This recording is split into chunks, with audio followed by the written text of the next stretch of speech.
തികഞ്ഞ നിരീശ്വരവാദിയും യുക്തിവാദിയും അതുപോലെ തന്നെ കടുത്ത മാർക്സിസ്റ്റ് ചിന്തകനുമായിരുന്നു എൻ്റെ സുഹൃത്ത് ഇഗ്നേഷ്യസ്. വർഷങ്ങൾ ജയിലിൽ കഴിഞ്ഞ് വിമുക്തനായി വന്ന സമയത്ത് ഞാൻ അദ്ദേഹത്തോട് സംസാരിക്കാൻ പോയി. അദ്ദേഹത്തിൻ്റെ യുക്തിവാദത്തിനും മറ്റും ഒരല്പം വ്യത്യാസം കാണുന്നതുമായി എനിക്ക് തോന്നി. ഭരണങ്ങാനത്തുള്ള ഞങ്ങളുടെ അസീസി ആശ്രമത്തിലെ കരിസ്മാറ്റിക് ധ്യാനത്തിൽ പോകുന്നതിനെക്കുറിച്ച് അവനോട് സംസാരിച്ചു. തയ്യാറായി. അങ്ങനെ ഇഗ്നേഷ്യസും ഞാനും കൂടി ഭരണങ്ങാനത്ത് ഈ ധ്യാനം കൂടുകയായിരുന്നു. ധ്യാനത്തിൻ്റെ 3-ാം ദിവസം ആ ഹാളിൽ പരിശുദ്ധ കുർബാന എഴുന്നള്ളിച്ച് വെച്ചിരിക്കുന്ന പുണ്യ നിമിഷത്തിൽ ഏതാണ്ടും 200ഓളം പേരുള്ള ഭക്തരുടെ ഇടയിലേക്ക് ഇഗ്നേഷ്യസ് കടന്നു വന്ന് പറയുകയാണ്, യേശു എന്നെ സ്പർശിച്ചിരിക്കുന്നു, ഞാൻ ഇന്നു മുതൽ ആ പഴയ ഇഗ്നേഷ്യസ് അല്ല. ഇഗ്നേഷ്യസിൻ്റെ വ്യക്തി ജീവിതത്തെ വിധിക്കുവാൻ എനിക്കോ നിങ്ങൾക്കോ ഉത്തരവാദിത്വമില്ല. പക്ഷെ ഒരു കാര്യം തീർച്ചയാണ്, അന്നു മുതൽ ആരംഭിക്കുകയായിരുന്നു ഇഗ്നേഷ്യസ് തൻ്റെ ഈ തീക്ഷ്ണത, അതുപോലെ തന്നെ വചനപ്രഘോഷണം മുതലായ കാര്യങ്ങൾ. തൃശ്ശൂർ അതിരൂപതയിൽ പല ഇടവകകളിലും സാക്ഷ്യവുമായും വചനപ്രഘോഷണവുമായി അദ്ദേഹം ഒരുപാട് നാൾ ചെലവഴിച്ചു. കുറേ നാളായിട്ട് അദ്ദേഹമായിട്ട് സമ്പർക്കം എനിക്ക് ഇല്ലാതെ പോയി. ആരോ പറഞ്ഞു, ഇഗ്നേഷ്യസിന് എന്തൊരു ആക്സിഡൻറ്റ് പറ്റി, കാല് അല്പം മുടന്തായിട്ടുണ്ട്, സുഖമില്ലാതെ ഇരിക്കുന്നെന്ന് തോന്നുന്നു, കാണാറില്ല എന്നൊക്കെ. ഞാൻ അന്വേഷിച്ച് ചെന്നു, ഇഗ്നേഷ്യസിനെ കണ്ടു. വളരെ ദുഃഖകരമായ മ്ലാനതയാർന്ന മുഖം. കണ്ട വഴിക്ക് പറയാണ്, എന്തൂട്ടച്ഛാ, ഞാൻ നടത്തിയ വചനപ്രഘോഷണങ്ങൾ, തമ്പുരാന് വേണ്ടി എൻ്റെ എല്ലാ പ്രത്യയശാസ്ത്രങ്ങളും ഞാൻ ഉപേക്ഷിച്ചു. അവസാനം എനിക്ക് കിട്ടിയത് കുറേ ദുരന്തങ്ങൾ, വിമർശനങ്ങൾ, സാമ്പത്തിക കടപ്പാടുകൾ. ആകെ അസ്വസ്ഥനാണ് ഞാൻ. അതിൻ്റെ കൂടെ നിങ്ങൾ ഈ അച്ഛന്മാരും കന്യാസ്ത്രീകളും എന്തുവായി ക്രിസ്തുവിന് വേണ്ടി എന്നൊക്കെ പറഞ്ഞ് നടക്കുന്നത്? എന്ത് ക്രിസ്തു? അദ്ദേഹത്തിൻ്റെ ഭാവഭേദം എന്നെ അസ്വസ്ഥനാക്കി. അദ്ദേഹത്തെ വിധിക്കുവാൻ നമുക്കാർക്കും അവകാശമില്ല.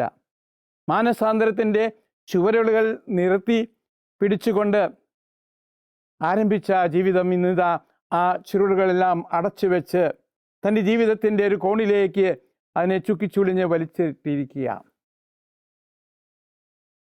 എന്നാൽ അസീസിയിലെ സ്പൊളേറ്റോയിൽ ആ പവിത്രമായ കുംഭസാരക്കൂട്ടിൽ ഒരു മാനസാന്തരത്തിൻ്റെ തീർത്ഥാടനം ആരംഭിക്കുന്നുണ്ട്.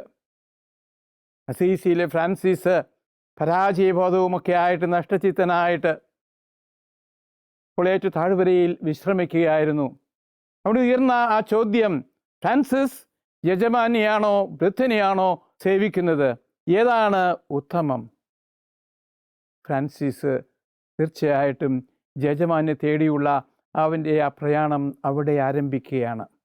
ഈ യജമാനനെ സേവിക്കുക എന്നുള്ള ആ വലിയ ദൗത്യം മാനസാന്തരത്തിൻ്റെ ആദ്യപടിയായി കണ്ടുകൊണ്ട് ഇറങ്ങിത്തിരിക്കുകയാണ് ഈ യുവ മാടമ്പി, യുവാക്കളുടെ ഈ നേതാവ്.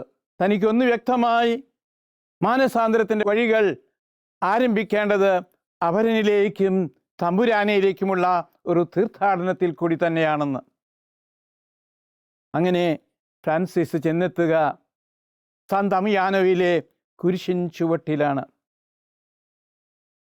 എൻ്റെ ദേവാലയം പുതുക്കി പണിയുക എന്നുള്ള ആഹ്വാനം നെഞ്ചിലേറ്റിക്കൊണ്ട് ഫ്രാൻസിസ് ആരംഭിക്കുകയാണ് ആ പള്ളിയുടെ പുനരുദ്ധാരണം.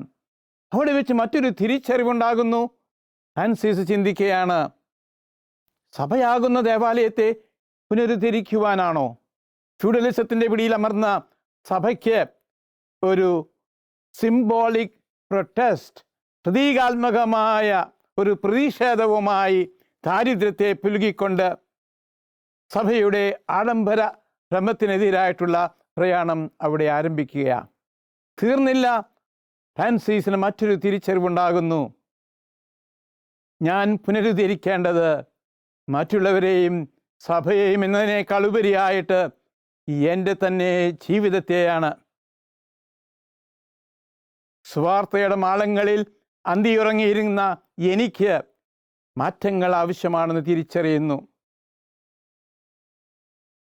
താൻ താലോലിച്ചു കൊണ്ടുവന്ന ഏഗോയുടെ എല്ലാ പ്രവർത്തനങ്ങളെയും അതിജീവിക്കാനുള്ള തീരുമാനമെടുക്കുകയാണ് ഫ്രാൻസിസ്. ഈ തീരുമാനം ചെന്നെത്തുക അവസാനം ഈ നിസ്വൻ ബിഷപ്പിൻ്റെ അരമനയിൽ വെച്ച് തൻ്റേതായിരുന്ന എല്ലാ വസ്ത്രങ്ങളെ ഉടുത്തുണി പോലും വലിച്ചെറിഞ്ഞുകൊണ്ട് നഗ്നനായിക്കൊണ്ട് ദൈവിക പിതാവിനെ തൻ്റെ ജീവിതത്തിൻ്റെ പിതാവായിട്ട് ഏറ്റെടുക്കുന്ന ആ പുണ്യ നിമിഷങ്ങളിൽ കൂടെയാണ്. ആഡംബരത്തിൻ്റെയും തീന്മേശ ഒരുക്കിയിരുന്ന സമൃദ്ധിയുടെയും സമ്പന്നതയുടെയും മേളങ്ങളിൽ നിന്ന് ഫ്രാൻസിസ് ഇതാ ദരിദ്രരുടെ, കുഷ്ഠരോഗികളുടെ, വേദന അനുഭവിക്കുന്നവരുടെ കൂട്ടുകാരനായിട്ട് അവരിൽ ഈ ക്രിസ്തുവിനെ കണ്ടുകൊണ്ട് തൻ്റെ മാനസാന്തരത്തിന് ഒരു വ്യത്യസ്തത കുറിക്കുകയാണ്. അവിടെയാണ് ഫ്രാൻസിസിൻ്റെ മാനസാന്തരത്തിൻ്റെ തിരക്കഥയ്ക്ക് ഒരു പുതിയ മാനം ഫ്രാൻസിസ് നമുക്ക് സമ്മാനിക്കുക. എൻ്റെ സുഹൃത്ത് ഇഗ്നേഷ്യസിനെ പോലെ തൻ്റെ മാനസാന്തരം ഒരു സ്ഥിരതയില്ലാത്ത നിമിഷങ്ങളിലേക്ക് നീങ്ങിയപ്പോൾ ആ ചൈതന്യം, ആ മാനസാന്തരത്തിൻ്റെ ചുരുളുകൾ വലിച്ച് ഇങ്ങോട്ടൊക്കെ എറിഞ്ഞുകൊണ്ട് തൻ്റെ ജീവിതമാകുന്ന ആ കോണിലേക്ക് അതിനെ വലിച്ചിടുകയാണ്. ഫ്രാൻസിസ് വെല്ലുവിളികളെ നേരിടുകയാണ്. മാനസാന്തരത്തിൻ്റെ പാതയിൽ വന്നുകൂടുന്ന എല്ലാ കുഞ്ഞു കുഞ്ഞു അസ്വസ്ഥതകളെയും അദ്ദേഹം ഉൾക്കൊള്ളുന്നു. അവസാനം അത് ചെന്നെത്തുക പഞ്ചക്ഷതം സ്വീകരിച്ചുകൊണ്ട് അൽബേർണിയയിലെ ആ പ്രാർത്ഥനാ നിമിഷങ്ങളിൽ വരെ അത് നിറഞ്ഞു നിന്നു. പ്രശ്നങ്ങളും ബുദ്ധിമുട്ടുകളും നേരിട്ടു. തൻ്റെ അനുയായികൾ ആഡംബര ജീവിതത്തിലേക്ക് നീങ്ങുകയാണ്. നീ എന്തിനു ഞാൻ ഇതിൻ്റെ പിന്നാലെ പോകുന്നെന്നും പറഞ്ഞ് നഷ്ടചിത്തനാകുകയല്ല ചെയ്യുക. താൻ സ്വന്തമാക്കിയ തൻ്റെ മാനസാന്തരത്തിൻ്റെ വഴിയിൽ തന്നെ സ്പർശിച്ച ആ തമ്പുരാൻ്റെ കയ്യൊപ്പ് സ്വന്തമാക്കിക്കൊണ്ട് ജീവിതത്തിൽ യേശുവിനെ രൂപപ്പെടുത്തിയെടുക്കുകയായിരുന്നു. ആ രൂപപ്പെടുത്തലാണ് മാനസാന്തരത്തിൻ്റെ ക്ലൈമാക്സ് ആയിട്ട് മാറുക. എല്ലാ മാനസാന്തര വഴികളും ചെന്നെത്തേണ്ടത് യേശു എന്നിൽ രൂപപ്പെടുന്ന ആ നിമിഷങ്ങളിൽ കൂടിയാണ്.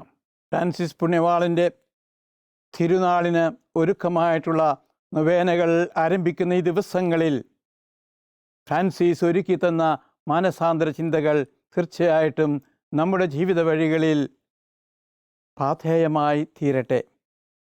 ഫ്രാൻസിസിൻ്റെ മാനസാന്തരത്തിൻ്റെ ഏറ്റവും വലിയ പ്രത്യേകത ഇതായിരുന്നു. അഹത്തിൻ്റെ അടിയുടുപ്പുകൾ അഴിച്ചു മാറ്റി തമ്പുരാൻ്റെ സ്പർശനത്തിനായിട്ട് സ്വയം വിട്ടുകൊടുത്തു എന്നുള്ളതാണ്. എല്ലാ മാനസാന്തരങ്ങളും ആരംഭിക്കുക ഈ അഹത്തിനെ താലോലിക്കുന്ന എല്ലാ പ്രവണതകളെയും ഉപേക്ഷിക്കുവാനുള്ള ആത്മീയ ചങ്കൂറ്റം സ്വന്തമാക്കുമ്പോഴാണ്. രണ്ടാമതായി സംഭവം നമ്മെ ഓർമ്മിപ്പിക്കുന്ന മറ്റൊന്നുണ്ട്. അതായത് ഇഗ്നേഷ്യസിനൊക്കെ കൈമോശം വന്നുപോയ കൺസിസ്റ്റൻസി, സ്ഥിരത.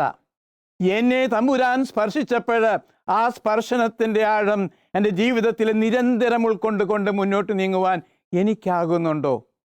സ്വപ്നങ്ങൾ തകരുമ്പോൾ, പ്രതീക്ഷകൾ തെറ്റുമ്പോൾ, കണക്കൂട്ടുകൾ തെറ്റുമ്പോഴൊക്കെ നാം ഈ തമ്പുരാനെ വിട്ടുകുറഞ്ഞുകൊണ്ട് നമ്മുടേതായിട്ടുള്ള പ്ലാനുകളും പദ്ധതികളുമായി നീങ്ങുമ്പോൾ ഈ മാനസാന്തരത്തിൻ്റെ ചൈതന്യത്തിന് കൈമോശം വന്നു പോവുകയാണ്. മൂന്നാമതായിട്ട് ഫ്രാൻസിസ് നമ്മെ ഓർമ്മിപ്പിക്കുകയാണ്, എല്ലാ മാനസാന്തരങ്ങളും ചെന്നെത്തേണ്ട അനിവാര്യ ക്ലൈമാക്സ് പോയിൻ്റാണ് തമ്പുരാനുമായിട്ടുള്ള കൂട്ടുകെട്ട്. അൽബേർണിയ മലയിലെ പഞ്ചക്ഷതധാരി നമുക്ക് നൽകുന്ന വലിയ സന്ദേശവും അതാണ്. യേശു എന്നിൽ രൂപപ്പെടുന്നത് വരെ എൻ്റെ മാനസാന്തരത്തിൻ്റെ ഈ വഴികൾക്ക് അവസാനമില്ല. ഈ തീർത്ഥാടനം ചെന്നെത്തേണ്ടത് യേശു എന്നിൽ രൂപപ്പെടുമ്പോഴാണ്. എങ്കിൽ ഫ്രാൻസിസിനെ പ്രത്യേകമായിട്ട് ഓർത്തുകൊണ്ട് മുന്നോട്ട് നീങ്ങുന്ന ഫ്രാൻസിസ്കൻ ഭക്തരായ നമുക്ക് ഫ്രാൻസിസ് നൽകുന്ന ഈ സന്ദേശം നെഞ്ചിലേറ്റിക്കൊണ്ട് നമ്മുടെ വിശ്വാസ തീർത്ഥാടനം അർത്ഥമുള്ളൊരു അനുഭവമാക്കുവാൻ ഈശോ നമ്മെ സഹായിക്കട്ടെ.